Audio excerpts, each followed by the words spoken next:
Whether you love the series or hate it, you can't deny that it's been on a kill streak. Welcome to WatchMojo.com, and today we're counting down our picks for the top 10 Call of Duty games. Target acquired! For this list, we're looking at the entire main canon of games from the popular first-person shooter series, and counting down to the best based on narrative, gameplay, multiplayer, and changes to the genre. Pressure? What pressure? We're only focusing on the main entries in the series, so no luck for handheld spin-offs. Is everything ready? Do it. Number 10, Call of Duty 3. Hold this position! Kicking off our list is the third entry in the long-running franchise. While it did enjoy the same 60 FPS graphics and chaotic gameplay that the series boasts, it lacked several features enjoyed by some of its predecessors. Have a good nap, did we? Actually, we're gonna be honest with you guys, this game is only here because we had to fill something in the 10th spot. So if you don't mind, we'll transition into... The trucks are leaving the docks right now. Number 9, Modern Warfare 3. Contact, 12 o'clock! This is a Jubilee Line train via Westminster Station. Rounding out the Modern Warfare trilogy was this 2011 entry. Trying to recapture Modern Warfare 2's lightning in a bottle, the campaign saw players navigating through World War III, with a variety of jaw-dropping cinematic moments. Who doesn't remember seeing London attacked through a family's camcorder, or the tragic end of Soap? Get a medic! Come on, stay with me, son! On the multiplayer side, Infinity Ward and Sledgehammer pushed the fast pace of the online combat to go even faster by introducing a new fan favorite, Kill Confirmed. While in no way revolutionary, this solid entry helped cement the Modern Warfare legacy. Kill confirmed. Number 8, Advanced Warfare. So what's next for Jonathan Irons? Does power really change everything? You try stepping into the exosuit and tell us it doesn't. In an effort to make the series' ultra-fast gameplay even faster, Sledgehammer introduced the exosuit, allowing for new gameplay possibilities both on and offline. This, in turn, breathed a fair amount of vigor into a franchise that many believed to be stagnating. Coupled with an exciting narrative starring video game superstar Troy Baker and the legendary Kevin Spacey, you've got the closest thing the series has seen to a comeback since Modern Warfare. Pay your respects. Number 7, Black Ops 2. Sometimes it's too late to save a man. We must move out before we join him in death.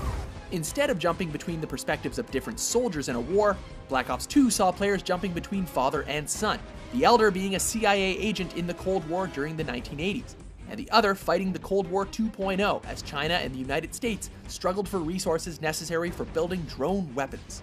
Okay, coming around again. On top of rounding out Alex Mason's storyline from Black Ops, the new Pick-10 system in multiplayer gave players the freedom to customize their loadouts to an even greater extent. We've taken the lead. Number 6, Call of Duty. Okay, move! Cover me! Here it is, the game that started it all. A PC exclusive at launch, Call of Duty demonstrated the ability to orchestrate over-the-top set pieces better than any other shooter available at the time. Stop those traitors! While people like to ridicule the uselessness of Call of Duty squad mates in recent titles, the amazing feeling of being part of a dynamic, chattering squad in the first game was unmatched and truly impressive for 2003. Fun fact, the original working name for this game was Medal of Honor Killer. Safe to say, it did what it was intended to do.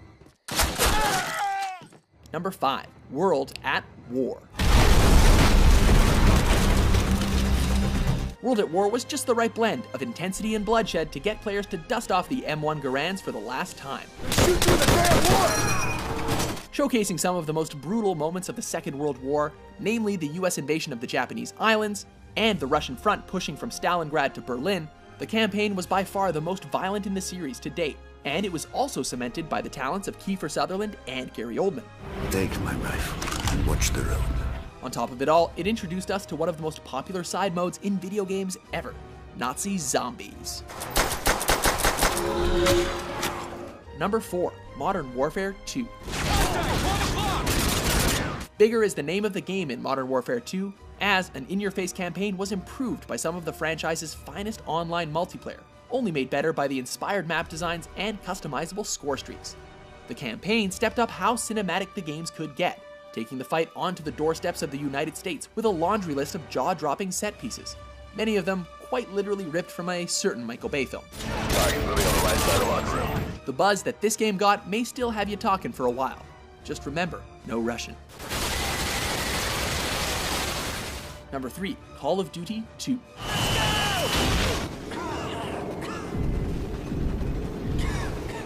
The first of the franchise to hit consoles, Call of Duty 2 brought players across the battlefields of war-torn Europe and Africa, as players took control of different soldiers in different battles.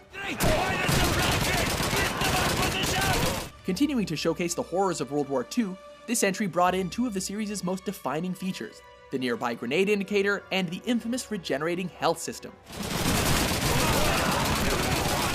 It was also the most popular launch title for the Xbox 360, so chances are if you bought one in the first year, you also had a copy of this. Number 2, Black Ops. Yankee 1-3, report.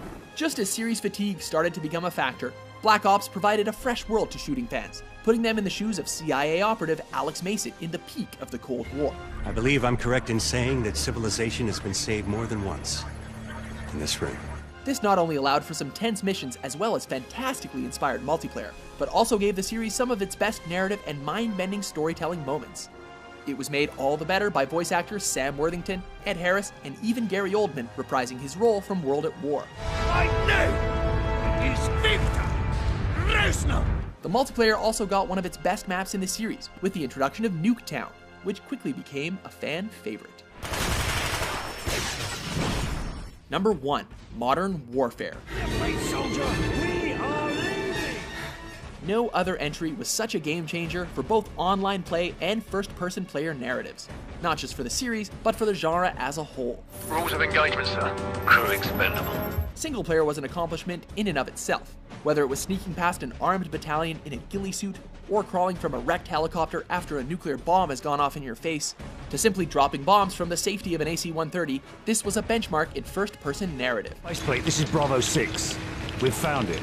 And with the introduction of perks and kill streaks in multiplayer, Modern Warfare defined not only the franchise, but set the level to which all other first-person shooters would be compared to for the rest of the generation. Target acquired. I have a positive ID on Emran Zakhaev. Do you agree with our list? Which Call of Duty game did you get the most mileage out of? Why can't you remember?